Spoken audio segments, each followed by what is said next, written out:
নার্গিস খাতুন 15 দিন ধরে শ্মশান ঘাটে স্বামীর সাথে কলাপাতা, পাটকাঠি ও পলিথিনের ছাউনি দিয়ে বানিয়ে নিয়েছেন ঘর। শ্মশানে এই জায়গায় কোনো মানুষ বাস করতে পারে না, যে জায়গায় আছে সঞ্জে লাগলে কোনো মানুষ যা আশা করে না, রাস্তা দিয়ে ভয়ঙ্কর জায়গায় আছে। কোনো ধরনের পূর্ব ঘোষণা ছাড়াই সুকৌশলে তাদেরকে বাড়ি থেকে বের করে দিয়েছেন বাড়িওয়ালা। সিরাজুলের অভিযোগ, বাড়িওয়ালার কাছে বাড়ি ছাড়ার জন্য সময় চাইলে তিনি দেননি। বাড়ি মেরামতের অজুহাতে এই অসহায় দম্পতিকে বের করে দেওয়া হয় ভাড়া বাড়ি থেকে। নিজস্ব জায়গা জমি না থাকায় তাদের ঠাঁই হয়েছে শ্মশান ঘাটে। ঘরওয়ালা আমাকে একদিন বলে যে, শোন সিরাজ, তো কি ঘর বাড়ি ছাড়বো, তো এখন ঘর বাড়ি থেকে তুই নেমে চলি অন্য জায়গায়, কোনো জায়গায় যা, আমাকে ঘর ছেড়ে দে। আমি বলছি, ভাই আমাকে কিছুদিন সময় দাও, সময় না দিলে তার ঘর বাড়ি পাসিনি কোথাও। ওই ঘর বাড়ি এখন বললে তো আমি সময় দিতে পারবো না, আমার লোকজন আসবে, ঘর ছেড়ে নেবো। অর্থের অভাবে মাথা গোজার কোনো বন্দোবস্ত করতে না পেরে সিরাজুল ও নার্গিস থাকতে শুরু করেন শ্মশানে। বাড়িওয়ালার কাছে গিয়ে আমি বললাম যে এই অবস্থা, সব দেখে দিন এই জায়গাটা হয় কি, অত্যাচার যখন করছে তাহলে আর সেখানে থাকা যাবে না, চলে আসুন।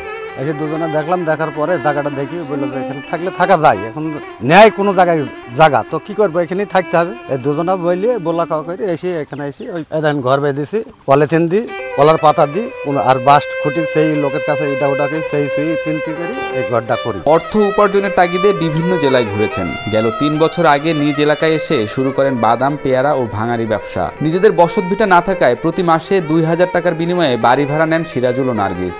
আমি ওই ভাঙারি কিংবা পেয়ারার ব্যবসা বাণিজ্য করতাম, ওই বিভিন্ন জায়গাতে ঘোরাঘুরি করে বেড়াতাম, ঘুরতে ঘুরতে এই জায়গাটা দেখি পছন্দ হয় আমার।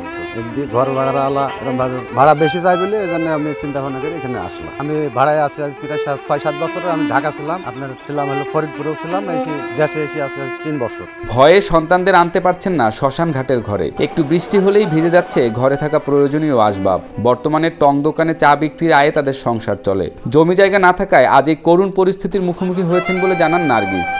নিজে দুটো ছেলে মেয়ে আছে, নিজের কাছে নিতে পারেন। ছেলে দিয়েছি নানার কাছে, মেয়ে শ্বশুর বাড়ি আছে।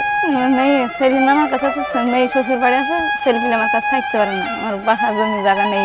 আমি এক শ্মশানের কাছে এসে ঘর তুলেছি, তুলে আসি। ভয় লাগে, ভয়ে রাতে ঘুম আসে না, দিনে মানে করতে পারিনি। সঞ্জে লাইলে গা হাত পা কাবার শুরু হয়ে গেল, কোন জায়গায় আসলাম, কোথায় থাকবো, কি হবে রাত বেরিয়ে, মানুষে কি করবে, কি হবে, এত ভয় লাগে। এই জায়গায় আছি, বাস করছি। এই যে কেতা কাপড়গুলো আপনার বৃষ্টি আসলে যে আপনার হচ্ছে যে ভিজে যায়, তো অনেক আপনার পরের বাড়িতে যে রেখে আসে, যে বৃষ্টি আবার থেমে গেলে সে আবার নিয়ে আসে, এইভাবে সে বসবাস করে। স্থানীয়রা জানায়, নিজস্ব জমি জায়গা না থাকায় এবং বাড়িওয়ালা কর্তৃক নির্ধারিত বর্ধিত ভাড়া দিতে না পারায় পথে নামতে হয়েছে সিরাজুল নার্গিসদের। কোনো উপায় না পেয়ে বাধ্য হয়ে শ্মশান ঘাটে থাকছেন তারা।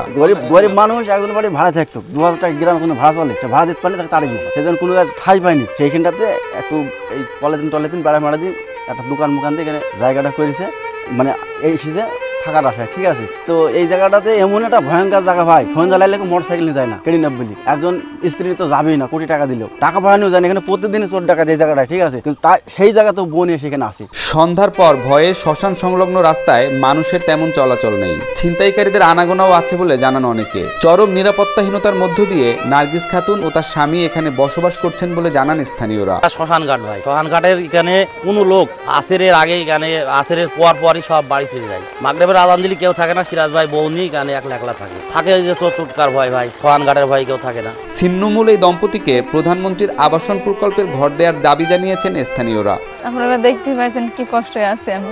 সরকারের কাছে আমি একটু ঘর চাই, দয়া করে সরকার আমাকে যেন ঘর আচ্ছা রাখে, জায়গাটা উকাই দেয়, ঘর করে। থাপলা মামলা কিছু দিতে পারেনি, পলিথিনের উপরে ঘর, কলার ফেট হাবি যাবে সব দিয়ে ঘর করছে ভাই। তো আমরা এখন বলতে চাচ্ছি যে সিরাজ ভাইকে একটা আপনারা একটু সহযোগিতা করে একটা ঘর করে দেন ভাই। ইতিপূর্বে অনেক ভূমিহীন পরিবারকে পুনর্বাসিত করা হয়েছে বলে জানান ধানখোলা ইউনিয়ন পরিষদের চেয়ারম্যান আব্দুর রাজ্জাক। সিরাজুল ও নার্গিস দম্পতিকেও পুনর্বাসনের ব্যবস্থা করে দেবার আশ্বাস দেন তিনি। আমার ইউনিয়নে যদি কোনো ভূমিহীন লোক থাকে, অবশ্যই আমরা তাকে ভূমিহীন বাড়ি দেওয়ার চেষ্টা করব, এবং ইতিমধ্যেই আমরা অনেকগুলো ভূমিহীন পরিবারকে আমরা বাড়ি দিয়েছি, এবং সত্যিকারই যাচাই বাছাই করে যদি যাদের বিশেষ করে বাড়ি নেই, যতটুকু সরকারের বরাদ্দ আসে তার মধ্যে যেগুলা পাওনাদার, অবশ্যই তাদেরকে আমরা ভূমিহীন বাড়ি দেব, এ নিয়ে কোনো সন্দেহ নেই।